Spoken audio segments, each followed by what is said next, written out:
नमस्कार दोस्तों, स्वागत है आपके अपने YouTube चैनल उड़ान पढ़ाई अड्डा पर। मैं सत्येंद्र कुमार स्वागत करता हूं आप सभी का। और आप सभी को पता है कि पिछले लेक्चर में हमने जो है कि अपने गंगा नदी को कंप्लीट किया और जिसके साथ साथ हमने उसकी सहायक नदियों को भी हम कंप्लीट कर चुके हैं। और ऐसे ही कुछ और भी सहायक नदियाँ हैं गंगा नदी के बारे में, जिसमें कि हम आज अपने इस लेक्चर में उसे कंप्लीट करने वाले हैं। यानी गंगा की कुछ और सहायक नदियां हैं या उसकी कुछ और विशेषताएं हैं, तो हम उन नदियों के बारे में भी बात करेंगे। आइए हम अब लेकर चलते हैं, अपने सीधे अपने टॉपिक पर चलेंगे। और जिसमें कि हम बात कर चुके थे भाई यमुना नदी के तंत्र पर, और यमुना नदी के बारे में हम पढ़ चुके थे। और आज हम यानी कि अब हम यहाँ पर बात करने वाले हैं गंगा की सहायक नदियों के बारे में।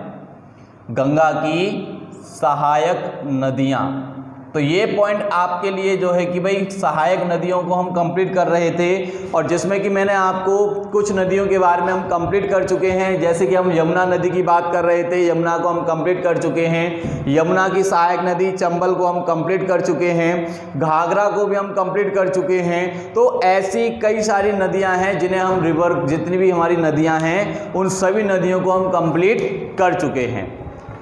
ठीक है, सभी रिवर को हम कंप्लीट कर चुके हैं। तो सबसे पहले तो बात करते हैं भाई गंगा की दो प्रकार की जो नदियां हैं, यानी कि ये दो प्रकार की सहायक नदियां हैं। एक होता है आपका बाईं ओर से मिलने वाली, यानी बाईं ओर से, और दूसरा है भाई दाईं ओर से मिलने वाली नदियां।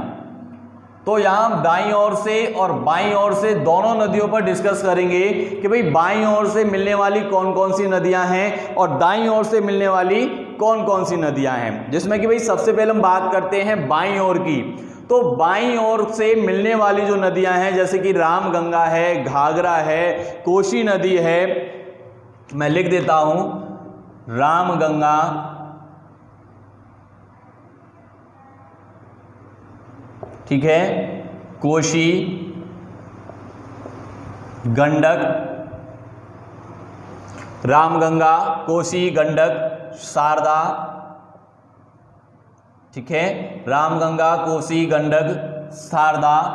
और इसके साथ साथ घाघरा, मैं यहाँ घाघरा नदी की भी बात कर रहा हूँ और इसे ब्रैकेट में मैं लिख देता हूँ भाई सरयू, इसे सरयू नदी भी कहते हैं। और इसके बाद में यानी कि रामगंगा, कोसी, गंडक, शारदा, घाघरा, और इसे हम सरयू के नाम से भी जानते हैं। बूढ़ी गंडक, महानंदा, इसे बूढ़ी गंडक भी कहते हैं, महानंदा भी कहते हैं। ठीक है भाई, यानी कि एक नदी है आपकी बूढ़ी गंडक, महानंदा। तो ये सभी नदियां जो हैं कि कैसी नदियां हैं, जो कि बाईं ओर से मिलती हैं। कहां पर? गंगा की बाईं ओर से मिलने वाली नदियां हैं। किस प्रकार की नदियां हैं? ये सारी नदियां जो है कि भाई बाईं ओर से मिलती हैं। और जबकि अगर हम दाईं ओर से बात करते हैं, दाईं ओर की नदियां, और यहां से भाई ब्रह्मपुत्र नदी भी मिलती है इसके अंदर। यहां ब्रह्मपुत्र नदी भी आकर के मिलती है, बाईं ओर से ही मिलती है आपकी ब्रह्मपुत्र नदी। और अगर दाईं ओर की बात करेंगे तो दाईं ओर से भाई यमुना, ठीक है, सोन, टॉन्स, या हम टॉन्स नदी की बात करेंगे भाई, टॉन्स नदी भी हमारी इसी प्रकार से आकर के मिलती है। और एक्चुअली होता क्या है कि गंगा की जितनी अधिकतर सहायक नदियां हैं, गंगा की अधिकतर सहायक नदियां जो हैं जिनका प्रवाह क्षेत्र भाई पश्चिम से पूरब की ओर है, पश्चिम से पूरब की ओर बहती हुई ये गंगा के समानांतर बहती हैं या गंगा के साथ मिलकर के बहती हुई गंगा से मिल जाती हैं। और गंगा का जो मुहाना है भाई मेघना नाम से अंदर उसमें समाहित की जाती हैं। और जैसे कि आप सभी को पता है कि भाई गंगा नदी जो है कि सबसे अधिक कहाँ बहती है? उत्तर प्रदेश में बहती है। और भी इससे कई सारी चीज़ें हैं और भी मैं आपको बता देता हूँ। तो भाई कलकत्ता में पहुँचती है भाई हुगली, जिसे हम विश्वघाती नदी कहते हैं। विश्वघाती या विश्वास घाती नदी के नाम से जाना जाता है हुगली नदी को। विश्वास घाटी, घाती सॉरी, विश्वास घाती नदी किसे कहा जाता है? हुगली नदी को कहा जाता है। किसे कहते हैं हम लोग? हुगली नदी को कहते हैं विश्वास घाती। और यहाँ पर गंगा की एक सहायक नदी है भाई सोन नदी। और ये प्रश्न कई बार पूछा गया है कि भाई किस नदी के जल में सोना पाया जाता है। तो भाई सोना कहाँ पाया जाता है? सोन नदी के जल में सोना पाया जाता है। यानी भारत की एकमात्र ऐसी नदी जिसके जल में सोना पाया जाता है और जिस कारण इसे हम क्या कहते हैं? स्वर्ण नदी कहते हैं। इसे हम स्वर्ण नदी के नाम से जानते हैं। और वो नदी कौन सी है आपकी? सोन नदी है, सोन नदी। ठीक है। और ये आपको जानते हैं पटना के समीप गंगा में जाकर के मिलती है। पटना के समीप गंगा में मिलती है जाकर के। पटना में यानी पटना के पास पहुंच करके गंगा में जाकर के मिल जाती है सोन नदी। और इसी के अंदर भाई सोना पाया जाता है इसके जल में, जिस कारण इसे स्वर्ण नदी कहा जाता है। जिस कारण हम इसे स्वर्ण नदी के नाम से जानते हैं। ठीक है।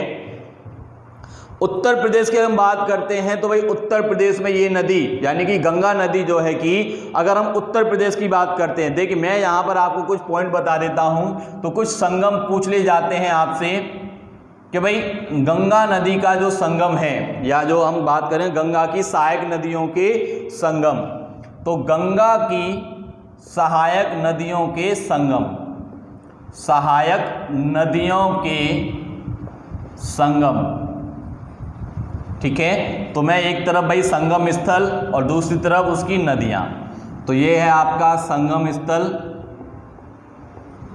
ठीक है भाई। और ये इस तरफ मैं उसकी नदियों के बारे में बता देता हूं। जैसे भाई पहला स्थल क्या है? देवप्रयाग। तो देवप्रयाग में आप जानते हैं कौन कौन सी नदी मिलती हैं? भागीरथी और अलकनंदा। कौन सी नदी मिलती है? भागीरथी और अलकनंदा। तब जाकर के यहाँ बनती है गंगा। ठीक है। तब जाकर के यहाँ गंगा बन जाती है। जैसे कि हम लोग बात करते हैं भाई, अगर हम इसकी बात करें प्रयाग, ठीक है, प्रयाग, तो आप सभी लोग जानते हैं प्रयाग में भाई यमुना नदी मिलती है गंगा से। ठीक है। प्रयाग में यमुना नदी, इलाहाबाद की बात कर रहे हैं हम लोग तो इसे हम प्रयाग कहते हैं। ठीक है भाई। गाजीपुर, तो गाजीपुर में कौन सी नदी मिलती है गंगा से? गोमती नदी मिलती है। कौन सी नदी मिलती है? गोमती नदी जो है कि कहाँ मिलती है भाई?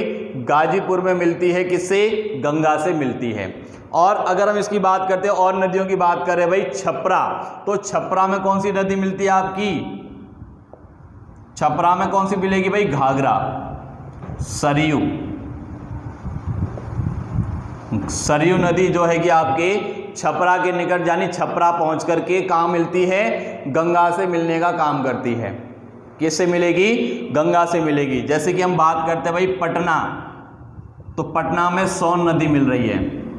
ठीक है। पटना में सोन नदी मिल रही है। अगर हम बात करते हैं भाई हाजीपुर की बात करें, बागलपुर की बात करें, भागलपुर की बात करें या मालदा की बात करें, तो ये ऐसे क्षेत्र हैं जहां पर ये नदियां एक दूसरे से मिल रही हैं। ये सारी नदियां एक दूसरे से मिलती हैं। अभी हम केवल गंगा की ही बात कर रहे हैं तो मैं गंगा के ऊपर ही बात करूंगा। ठीक है। केवल गंगा को पढ़ रहे हैं तो गंगा के बारे में ही बात करेंगे। जैसे कि हम बात करेंगे भाई हाजीपुर, तो हाजीपुर में गंडक जो है कि हाजीपुर में जाकर के मिलती है गंगा से। कहाँ जाके मिलती है? हाजीपुर में जाकर के गंडक जो है कि गंगा के साथ अपने मिलन बिंदु को यानी अपने मिलन को समापन यानी उसे जोड़ने का काम करती है। अब इसी प्रकार से हम कोसी नदी की बात करते हैं भाई। कोसी नदी, तो जो कोसी नदी है, इस नदी के बारे में, ये कोसी नदी के बारे में हम बात करते हैं कि भाई जो कोसी नदी है ये गोसाई धाम पर्वत से निकलती है। कहाँ से निकलती है? गोसाई धाम पर्वत से निकलती है, और जो कि आपके तिब्बत में स्थित है। और ये लगभग 729 किलोमीटर लंबी है। कितने किलोमीटर लंबी है? 729 किलोमीटर लंबी है, जो कि,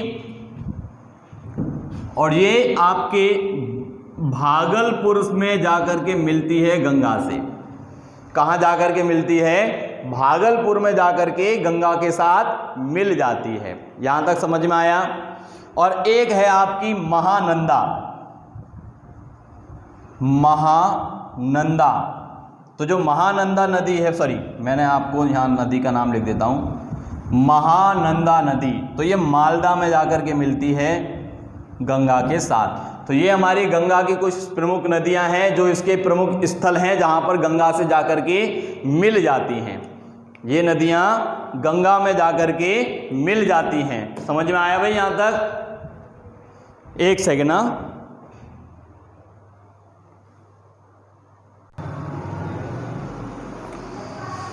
हाँ भाई समझ में आ गया ना आप सभी के।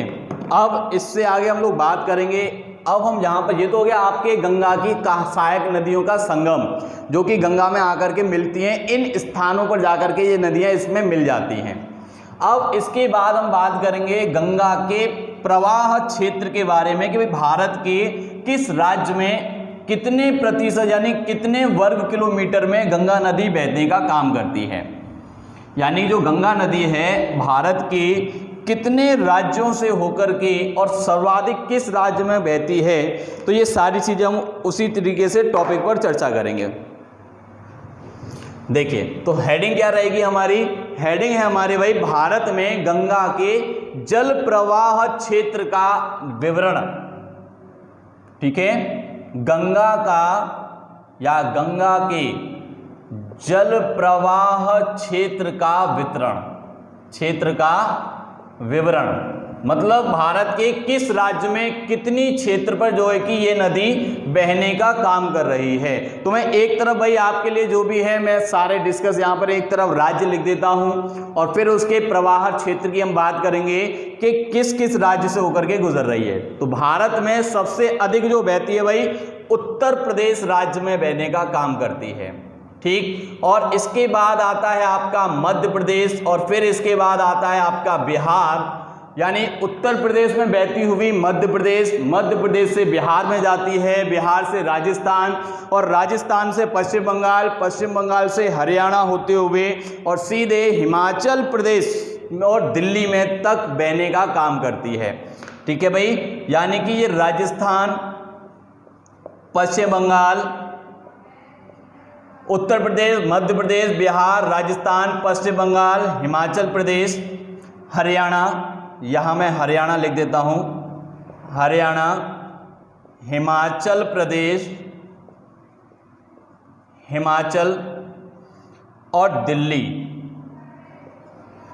ठीक है भाई, तो ये इन राज्यों में बहते हुए अपने पश्चिम बंगाल राज्य तक पहुंचती है और पूरी तरीके से फिनिश हो जाती है। तो हम कह सकते हैं लगभग, अब हम यहाँ बात कर सकते हैं कि भाई लगभग 61,040 वर्ग किलोमीटर में ये बहने का काम करती है।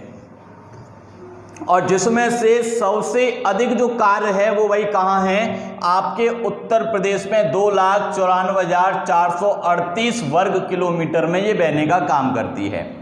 और अगर सेकंड नंबर में पूछा जाता है तो आपका मध्य प्रदेश है जो कि भाई 1,29,368 वर्ग किलोमीटर में ये बहने का काम करती है। और अगर सबसे कम की बात करें तो भाई दिल्ली है आपका 1,484 किलोमीटर वर्ग किलोमीटर में ये बहने का काम करती है।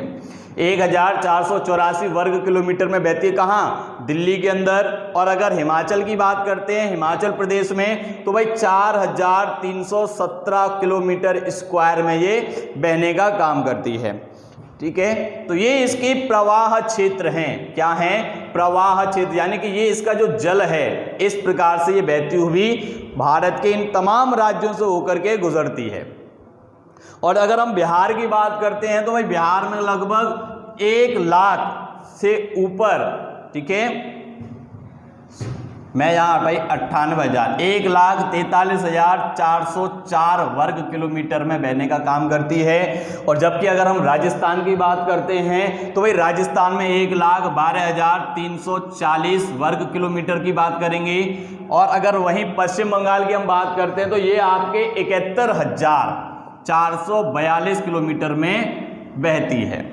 ठीक, और अगर हरियाणा की बात कर लेते हैं तो भाई हरियाणा में ये 34,333 किलोमीटर बहती है, स्क्वायर में बहने का काम करती है। तो ये आपकी गंगा नदी है जो कि भाई सबसे अधिक किस राज्य में बहती है, उत्तर प्रदेश राज्य में बहने का काम करती है। और भाई हम कह सकते हैं कि भाई गंगा नदी जो है कि 2500 किलोमीटर लंबी है, केवल उत्तर प्रदेश राज्य में बहने का काम करती है।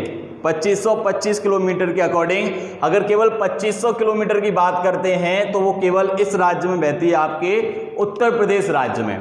तो यहाँ तक समझ में आ गया होगा कि हम गंगा नदी को कंप्लीट कर चुके हैं। और भाई गंगा नदी जो है कि अपने मुहाने के बाद जब वह हुगली के साथ मिलकर के जब पश्चिम बंगाल में प्रवेश करती है तो भाई उसी स्थान पर, कहने का मतलब है कि यह नदी अरुणाचल प्रदेश से होती हुई जब ब्रह्मपुत्र नदी आती है तो ब्रह्मपुत्र और गंगा नदी, कहने का मतलब है कि भाई जो गंगा नदी है और जो ब्रह्मपुत्र नदी है, ये दोनों नदियां विश्व का सबसे बड़ा डेल्टा बना करके तैयार करती हैं।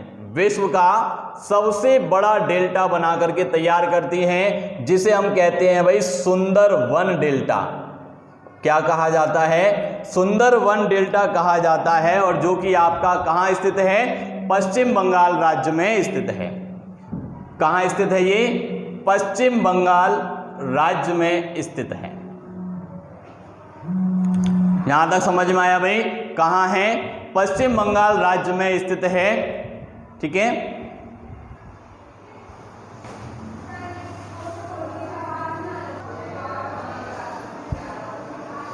ठीक है भाई।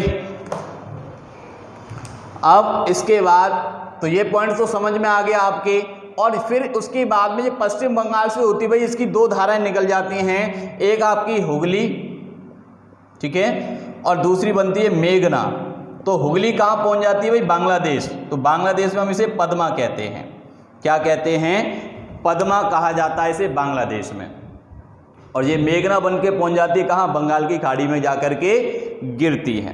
कहाँ गिरती है, बंगाल की खाड़ी में जाकर के ये नदी गिर जाती है। यहाँ तक समझ में आ गया होगा सभी के। तो ये बंगाल की खाड़ी में जाकर के गिर जाती है। तो ये आपका गंगा नदी तंत्र है जो हम कंप्लीट कर चुके हैं। और जिसमें कि कुछ और भी चीज़ें होंगी तो मैं आपको वो भी बता दूंगा। जैसे कि हम बात करते हैं भाई दामोदर नदी घाटी की बात करेंगे, तो भाई दामोदर नदी भी हमारी इसी प्रकार से है, तो उसमें भी हम बात करेंगे, उस पर भी चर्चा होंगी कि कहाँ से ये सारी नदियाँ निकल रही हैं। तो सभी नदियों के बारे में हम बात करेंगे, धीरे धीरे करके एक एक नदी को पढ़ेंगे। तो सबसे पहले हम उन नदियों की बात कर रहे हैं जो भारत की बड़ी नदियां हैं। तो ये आपके समझ में आ गया होगा। और इसके बाद में जो हम अगली नदी की बात करेंगे वो है आपकी ब्रह्मपुत्र नदी तंत्र। ठीक है, ब्रह्मपुत्र नदी तंत्र पर हम बात करेंगे कि भाई ब्रह्मपुत्र नदी तंत्र क्या है। गंगा नदी तंत्र तो हम समझ चुके हैं, पढ़ ही लिया हम लोगों ने कि भाई ये हमारा गंगा नदी तंत्र है, ये है गंगा नदी तंत्र है। और इसके बाद जब हम आगे की ओर बात करेंगे तो वो आपका ब्रह्मपुत्र नदी तंत्र है। यानी अगला जो पॉइंट है, अगला जो टॉपिक है हमारा क्या रहेगा, ब्रह्मपुत्र नदी तंत्र।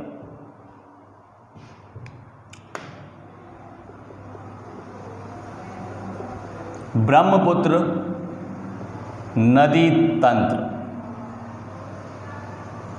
देखिए भाई, जो हमारा ब्रह्मपुत्र नदी तंत्र है इसमें हम क्या बात करते हैं और किस प्रकार से इस नदी के बारे में हम लोग पढ़ते हैं कि आखिर जो ब्रह्मपुत्र सिस्टम है, जो ब्रह्मपुत्र नदी का जो सिस्टम है किस प्रकार से है।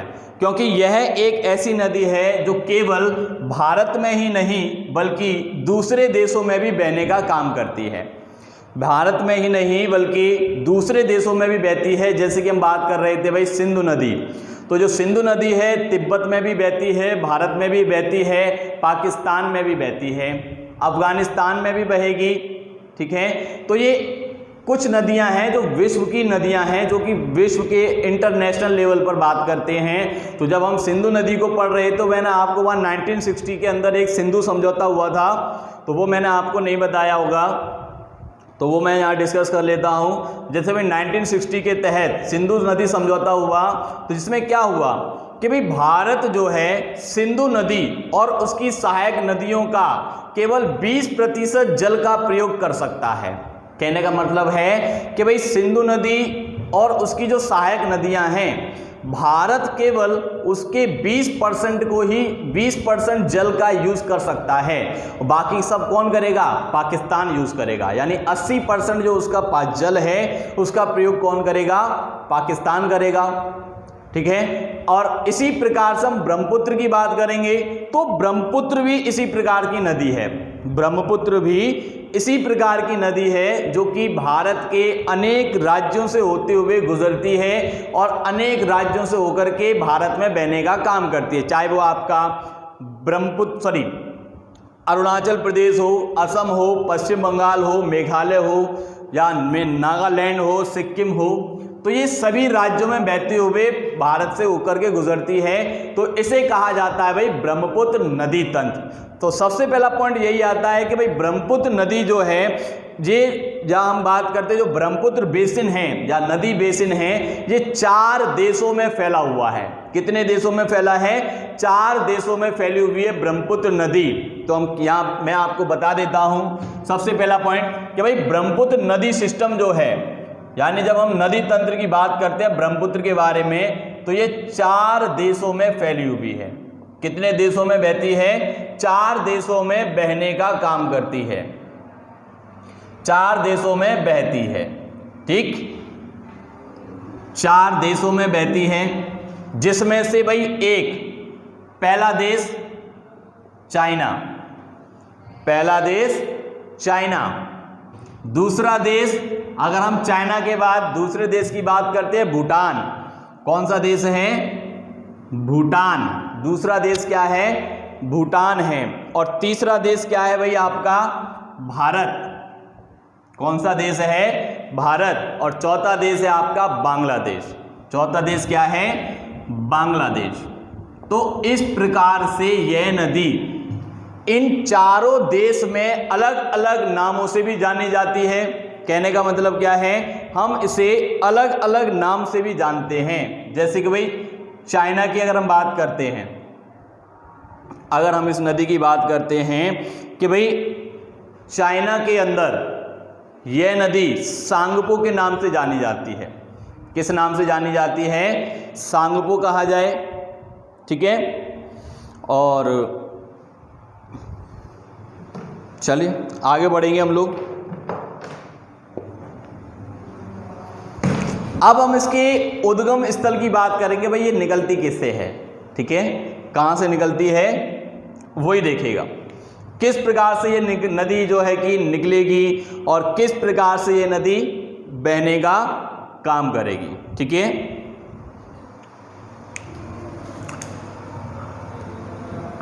जैसे अगर मैं यहाँ भारत के नक्शे को दर्शा देता हूँ, भाई छोटा सा मैप बना लेते हैं हम लोग यहाँ पर। ठीक है, जिससे कि आसानी हो समझने के लिए। ठीक है, जिससे कि हमें आसानी हो जाए चीज़ों को समझने के लिए। ठीक,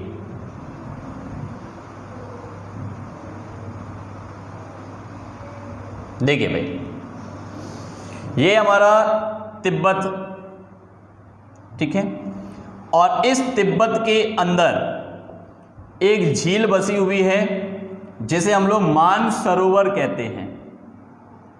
ठीक, अब इस मानसरोवर झील के अंदर एक ग्लेशियर बसा हुआ है, ग्लेशियर है, और उस ग्लेशियर के अंदर एक दर्रा बना हुआ है, मारियन ला दर्रा। मारियन ला दर्रा, मारियन ला दर्रा। अब इस दर्रे से होकर के एक नदी निकलती है और जिसे हम भाई क्या नाम देते हैं? सांगपो। क्या नाम दिया हमने? सांगपो नाम दिया इसे। और ये नदी अपने उद्गम स्थल से यानी कि पश्चिम से पूर्व की ओर बहती हुई लगभग 1100 किलोमीटर तक बिल्कुल सीधी बहती है। कैसी बहेगी? बिल्कुल सीधी बहती है। मतलब यहाँ से निकल रही है इस प्रकार से ये बह रही है। ठीक, ये नदी इस प्रकार से बहने का, देखिए मैं यहाँ इसे बड़ा डायग्राम बना देता हूँ तो आप लोग इस बड़े डायग्राम में समझने का प्रयास कीजिएगा। ठीक है भाई, जैसे मैंने ये यहाँ पर मैप बना दिया और ये आपका भारत देश बना हुआ है। ठीक, जैसे अब यहां से निकल रही है भाई, यहां से उस साइड में आपको दिख नहीं रहा होगा, मैं इधर साफ एरिया में बनाता हूं। इस वाले एरिया में हम इसे कवर करेंगे, बिल्कुल साफ वाले एरिया में।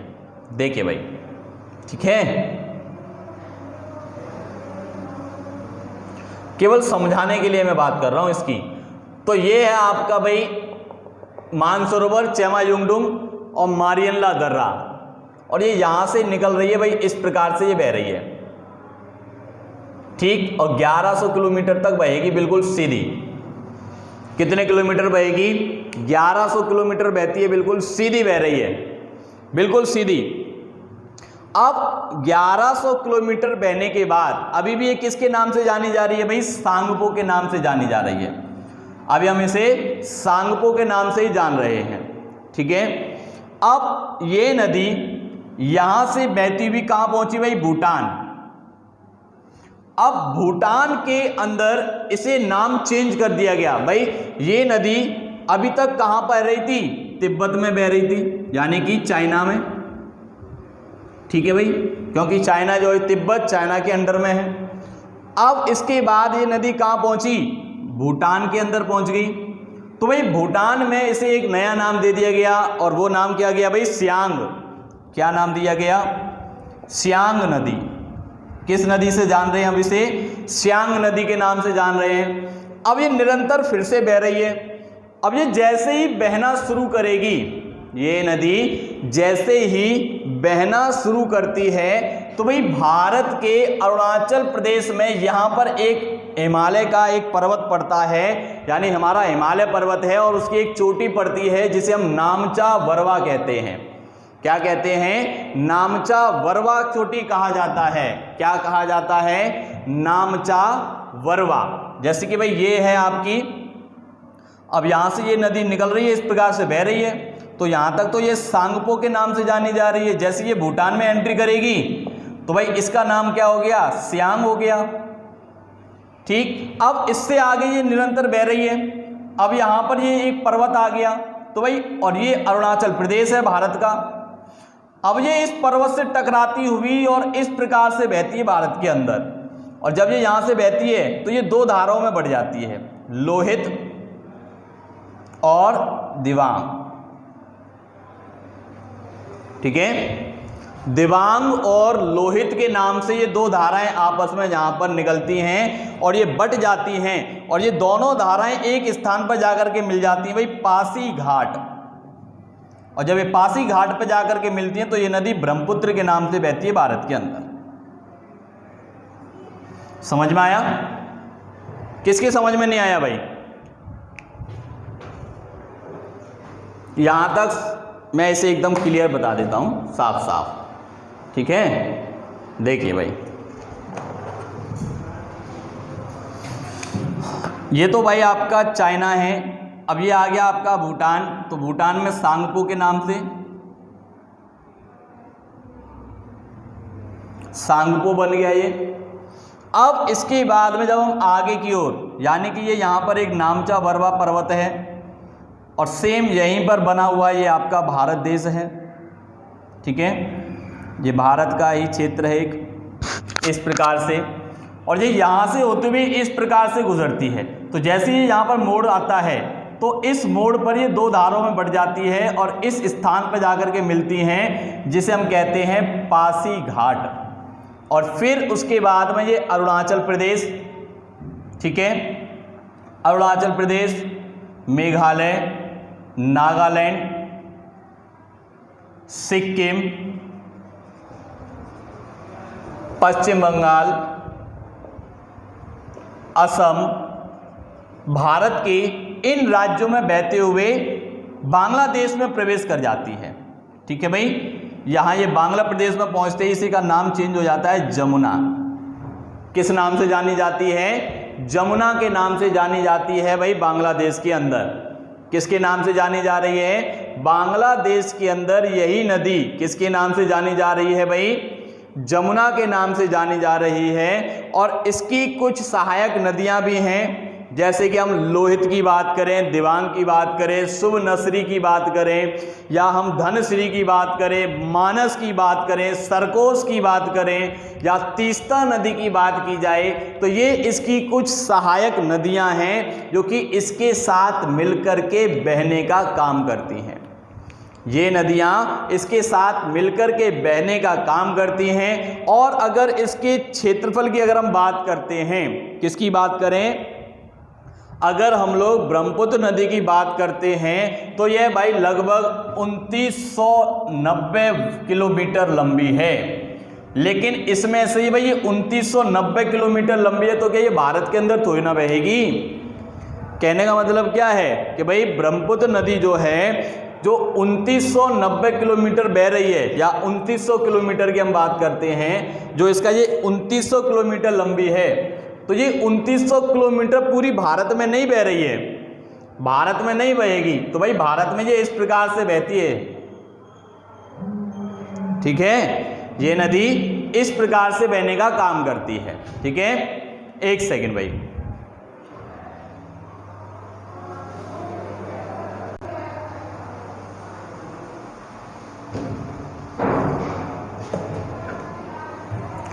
ठीक है भाई, तो यहां तक समझ में आ गया ना आपके। अब इसके आगे हम और कई सारी चीजें पर डिस्कस करेंगे। तो ये आपकी समझ में आ चुका है कि भाई ब्रह्मपुत्र नदी किस प्रकार से निकलती है, कहां तक बहती है, और किस देश में इसे क्या कहा जाता है। ठीक है, चाइना में हम इसे सांगपो कहते हैं, और भूटान में इसे सियांग कहा जाता है, भारत में ब्रह्मपुत्र कहा जाता है, और बांग्लादेश में इसे हम जमुना कहते हैं।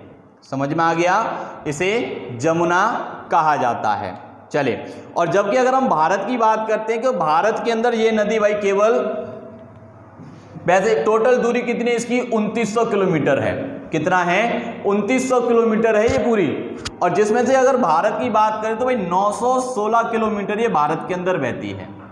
कितनी बहती है? 916 किलोमीटर जो है कि ये भारत के अंदर बहती है। और इसके बाद में जब हम आगे की ओर बात करेंगे भाई, पहले आप इसे नोट कर लीजिए एक बार, और फिर उसके बाद मैं इसे नोट कराता हूं, डाटा इसका कंप्लीट करेंगे। पहले एक बार इसे नोट कर लीजिए पूरा। समझ में तो आ गया होगा आप सभी के कि भाई निकलती कहां से है? ये मारियन ला दर्रा से निकलती है। और है ये कहां पर? मानसरोवर में स्थित है, मानसरोवर झील में स्थित है। और जो कि भाई सीधी 1100 किलोमीटर निरंतर बहती है अपने उद्गम स्थान से, बिना कहीं मुड़े हुए। मतलब जहां से ये निकलती है तो बिल्कुल सीधी बहने का काम करती है, बिल्कुल सीधी बहती है, ना कहीं ऊपर जाएगी ना नीचे जाएगी, कहीं नहीं, बिल्कुल सीधी बहेगी। और कब तक बहेगी? 1100 किलोमीटर तक बिल्कुल सीधी बहती है। और जैसे ये भारत के नामचा यानी तिब्बत के नामचा बरवा पर पहुंचती है तो वहां से ये तुरंत मोड़ जाती है और भारत में एंट्री करती है लोहित और दिबांग के नाम से। और तुरंत जब पासी घाट में पहुंचती है तो इसे ब्रह्मपुत्र कहा जाता है। हम इसे ब्रह्मपुत्र कहते हैं। समझ में आ गया? चलिए आप इसे नोट कीजिए और इसके बाद हम आगे बात करेंगे।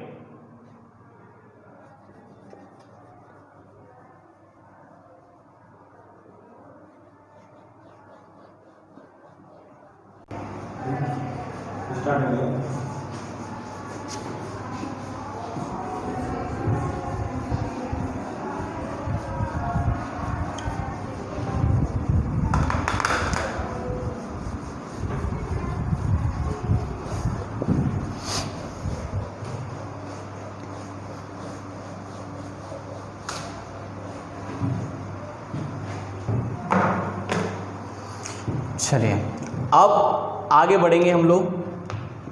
तो समझ में आ गया होगा आपके भाई ब्रह्मपुत्र नदी तंत्र जो है कि किस प्रकार से है।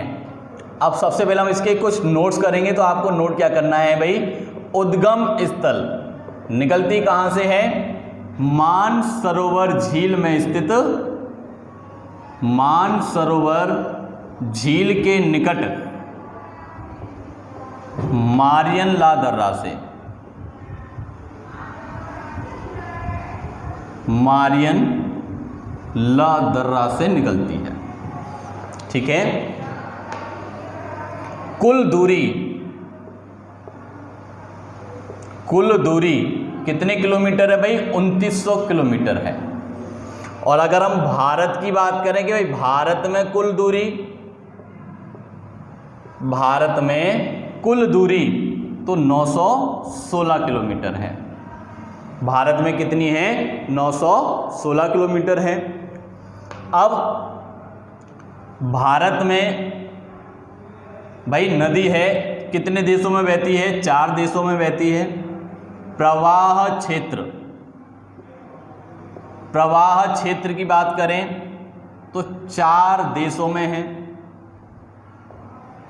ठीक, चाइना, पहला क्या है?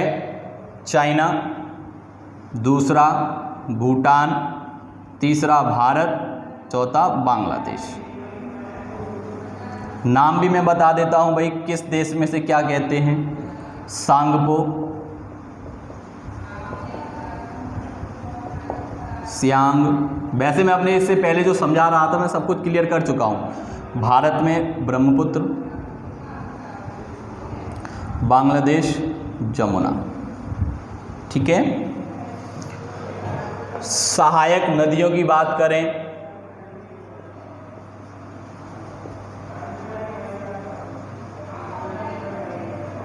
सहायक नदियों की अगर हम बात करें इसकी कि भाई इसकी जो सहायक नदियां हैं तो दाईं ओर से और बाईं ओर से दोनों की बात करेंगे। ठीक है, मैं यहाँ लिख देता हूँ भाई, इस वाले पॉइंट को मैं यहाँ लिखता हूँ।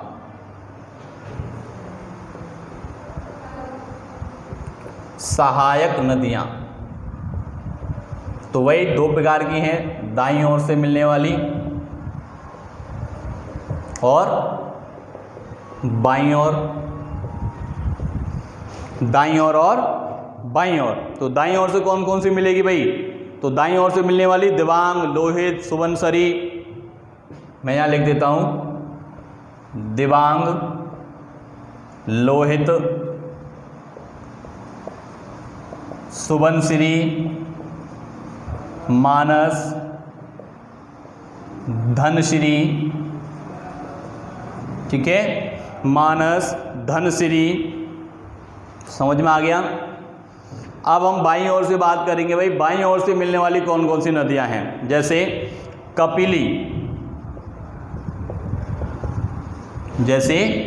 कपिली, और ये नदी ऐसी नदी, ये ब्रह्मपुत्र की सबसे लंबी सहायक नदी है।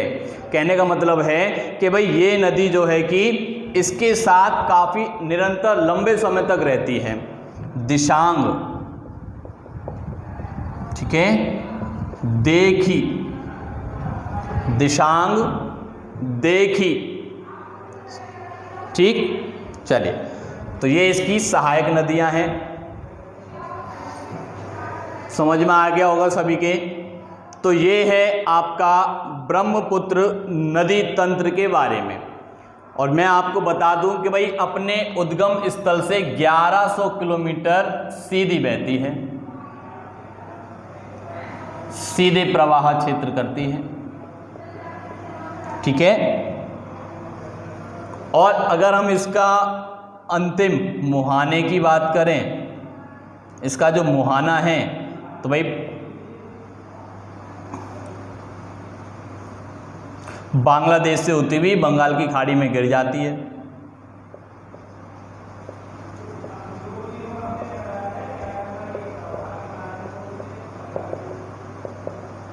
बंगाल की खाड़ी में गिरती है भैरव बाजार से होते हुए। हाँ भाई, समझ में आ गया ये पॉइंट। तो अब इसके बाद में हम जो अगली नदियों पर डिस्कस करेंगे तो कुछ और भी नदियां होंगी, तो उसके लिए